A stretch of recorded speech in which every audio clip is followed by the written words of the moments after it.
ଗୋଟେ ଥାଳିଆ ଆଣିକି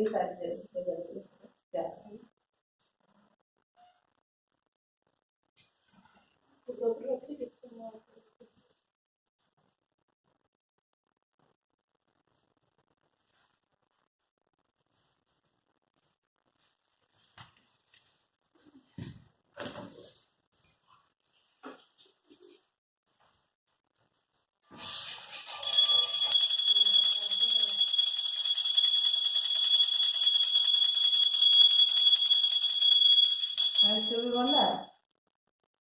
ଦୀପ ଦେଇଯାଏ ତାକୁ ବନ୍ଦେଇଲା ପରେ ବନ୍ଦେଇଲା ହଁ ତାକୁ ଆगे ବନ୍ଦେଇଲୁ ନା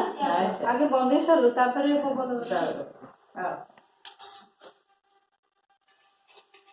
ଆଜି ବାବା ମୁଣ୍ଡିଆମାର ଠାକୁରଙ୍କ ପାଖରେ ଭୋଗ ଲାଗିବ। ହଁ ଠାକୁରଙ୍କ ତୁଳସୀ ରଖିଛି ଠାକୁରଙ୍କ ତୁଳସୀ ଥିଲା ନା ସେ ଫୁଲ ପାଖରେ ସେଇ ଫୁଲ ପାଖରେ ତୁଳସୀ ଫୁଲ ଧରିକି ଇଏ କରିବ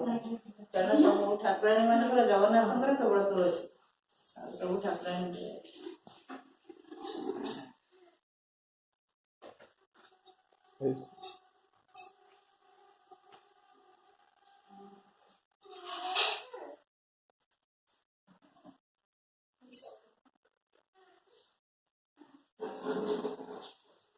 କୁଆଡେ ପଳେଇଛି କୁଆଡେ ପଳେଇଲା